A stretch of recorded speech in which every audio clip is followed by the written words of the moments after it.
결혼한 지 얼마 되지 않아 1년 정도 신혼을 즐기고 내년쯤 아이를 가지기로 계획하고 있었습니다.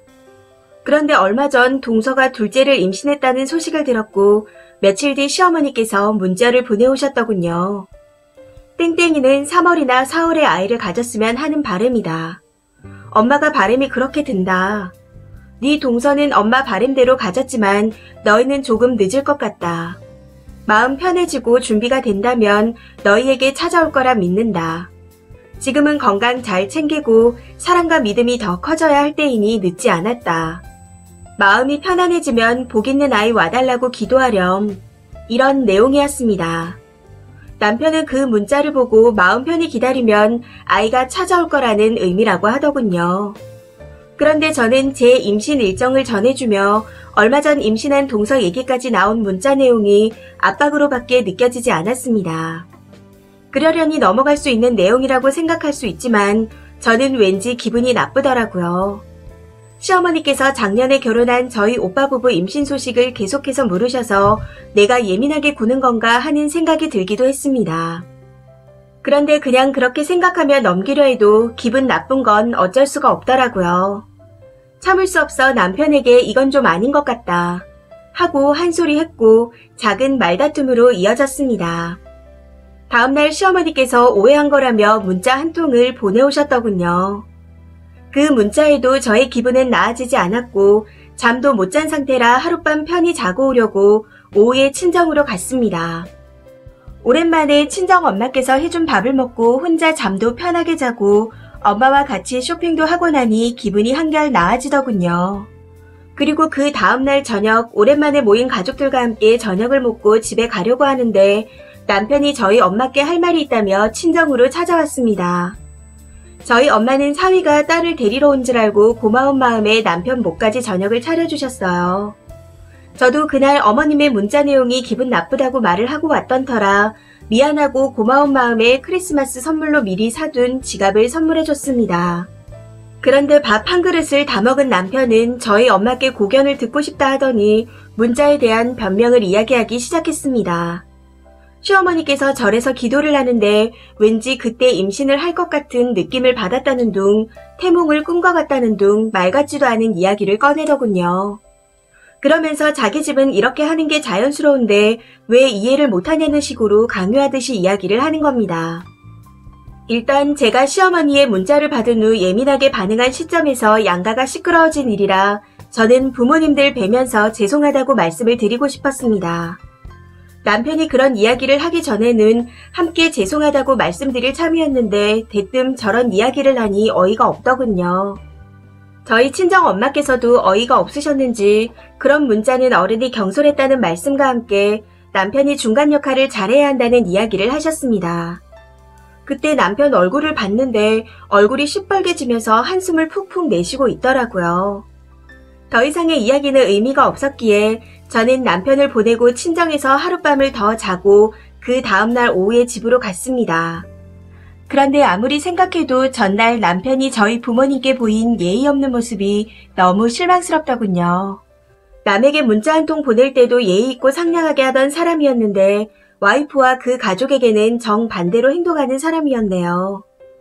솔직히 저도 너무 화가 나서 시어머니께 전화를 한 통 드렸습니다.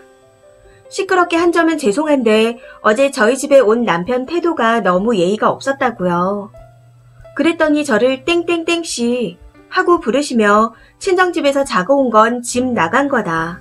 이박까지 하고 오셨냐 하며 트집을 잡으시는 겁니다. 그러면서 땡땡땡씨네 부모님은 생각이 있는 거냐? 부모도 있고 형제도 있고 친구도 있는 사람이 부끄럽지도 않냐? 대학까지 나온 사람이 그렇게 생각하냐? 하며 어마어마한 말씀을 쏟아내셨습니다.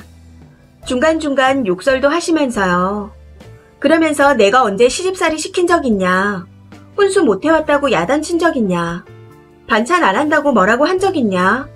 시댁 와서 설거지 안 한다고 뭐라고 한 적이 있냐? 하시며 따지시는 겁니다. 혼수는 모두 백화점에서 준비했고 반찬은 저도 직장에 다니고 있고 둘만 먹기 때문에 간간히 사 먹기로 합의했었습니다. 그리고 설거지는 순서대로 돌아가며 하기로 했었고 남편도 같이 했었는데 어이가 없더군요. 더 말해봤자 소용없다는 생각이 들어 다음에 얘기하자 하고 전화를 끊었습니다. 더 이상은 그분을 상대하기 어렵겠다는 생각이 들었고 그런 저의 생각을 남편에게 말했어요. 나는 시가의 발길을 끊을 거다. 받아들일 수 없으면 나와 살 수 없다. 그러니 네가 선택해라. 하고요. 제 말에 남편은 결국 본인의 가족을 택하더군요. 나만 시가에 가고 네가 안 가는 것은 나도 안 가는 것과 마찬가지이고 내 사전에 그런 일은 있을 수 없다 하면서요. 그런 말을 하고 나서는 3일 내내 내 결정은 이런데 바꿀 생각 없냐. 다른 대안은 없는 거냐. 하며 물어보더군요. 모자가 쌍으로 예의 없고 남편이 저를 버렸는데 제가 왜 생각을 바꿔야 하나요? 저는 일단 남편이 가족을 선택한 순간 이혼을 결심했고 남편에게 최종 답변을 달라고 요구한 상태입니다. 결혼한 지 얼마 안 돼 이혼 딱지가 붙어 서글프고 가족들에게 짐이 되어 미안하지만 저런 일들을 평생 겪으면서 살 바에는 애초에 싹을 자르는 게 좋을 것 같습니다. 그래도 저 혼자 먹고 사는 건 해결할 수 있고 친정 부모님께서 떳떳하게 살라고 갖고 계신 아파트 한 채를 주실 예정이라고 하니 든든하네요. 지금은 결혼하고 눈치 보며 한 주 걸러 시가에 불러다니면서 하지 못했던 재미있는 일들을 하면서 살고 싶은 마음뿐입니다. 두서없이 주저리 쓴 글 읽어주셔서 감사합니다. 즐겁고 행복한 연말 보내세요. 댓글입니다. 첫 번째 댓글. 시어머니 막말 대박이네요. 며느리에게 땡땡땡씨 하고 부르는 거나 끝까지 잘못한 거 모르는 태도나. 남편은 장모님 어려운 줄 모르고 한숨 쉬며 버릇없이 굴고. 혼인신고 하셨나요? 저라도 지금 정리할 것 같아요. 친정 갔다 왔다고 외박했다 꾸중하는 시어머니는 처음 보네요. 신박한 집구석입니다. 두 번째 댓글. 이혼은 행복해지기 위해서 하는 게 아니라 덜 불행하기 위해 하는 거라는 말이 생각납니다. 저 정도로 진행되었으면 서로 사과하고 끝내도 조만간 다시 불화가 찾아와요. 이혼을 찬성 안 하는 중년이지만 님에게는 이혼을 권해드립니다. 이미 끝난 신뢰이기에. 세 번째 댓글. 결혼을 유지하든 이혼을 하든 본인이 행복하게 살 수 있는 길을 택하세요. 친정 가서 엄마가 해주는 밥 먹고 쇼핑 가서 행복했다는 거 보니 평소 얼마나 답답했을까 싶기도 하네요. 어차피 인생은 혼자 가는 거예요. 현명한 선택하세요. 네 번째 댓글. 땡땡땡씨라니. 제 친구는 결혼 날까지 잡아놨는데 애를 부르는 호칭이 미스 리였어요. 제가 너 그 집에 취직했냐? 뭐 그딴 집이 다 있냐? 하고 한마디 했었네요. 남자도 방송국에 다닌다고 했는데 키 크고 늘씬한 예쁜 애들 만나봤다며 친구와 비교질. 일반 시설 관리직으로 알고 있는데 본인이 PD나 연예인 출연을 자주우지한다고 말하는 게 어이없더라고요. 결국 결혼식 한 달 두고 파혼했습니다. 다섯 번째 댓글. 살면서 가장 상대하기 힘든 부류를 만나셨네요. 시어머니와 남편 둘 다 비정상적인 사람들입니다. 이건 이겨내고 해결할 수 있는 문제가 아니죠. 짧은 인생 힘겹게 살 필요가 있을까요? 다 털어내시고 편안하게 사세요. 여섯 번째 댓글. 저 또한 결혼해보니 글쓴이 심정이 너무 이해갑니다. 우리나라 시어머니들 반 이상이 무례하고 지 아들만 잘난 줄 알아요. 거기다 남편이 결혼 전에는 내 편만 들더니 결혼하고 나면 미지근한 태도에 더 열받죠. 저도 신혼초에 엄청 싸우고 이혼까지 내뱉었어요.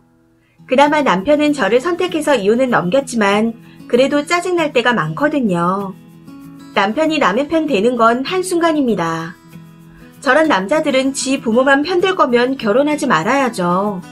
결혼은 왜 하는데요? 독립했으면 엄마 품에서 벗어난 건데. 더 화나는 건 무례한 말이라는 걸 알면서도 아내가 이해하고 넘어가 주길 원하는 거죠.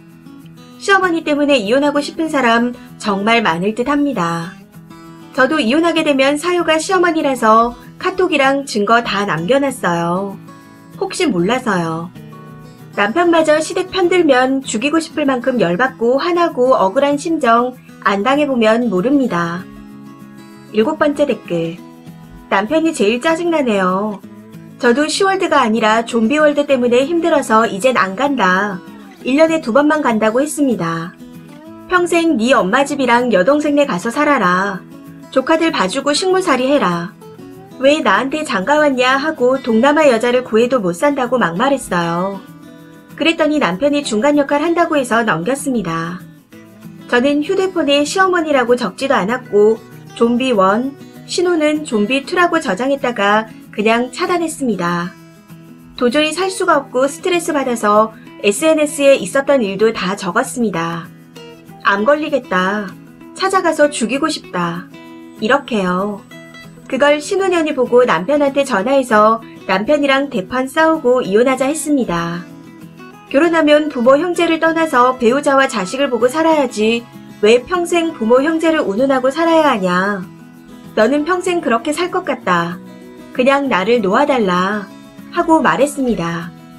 이젠 시어머니 신우가 전화와서 오라고 해도 혼자 가라고 하고 저는 안 간다고 했네요. 자기도 몇 달 생각해보니 엄마와 여동생이 너무하다는 걸 느낀 건지 이제는 안 갑니다. 본인도 스스로 스트레스를 엄청 받아서 시어머니고 여동생이고 마누라고 다 안 보려고 했다네요. 그렇게 한참을 생각하더니 마누라랑 살겠다고. 글쓴님 남편은 지 엄마를 선택했으니 다른 여자 또 만나지 말고 지 엄마랑 평생 사시길 바랍니다. 이 사연은 여기까지입니다. 시청해주셔서 감사합니다.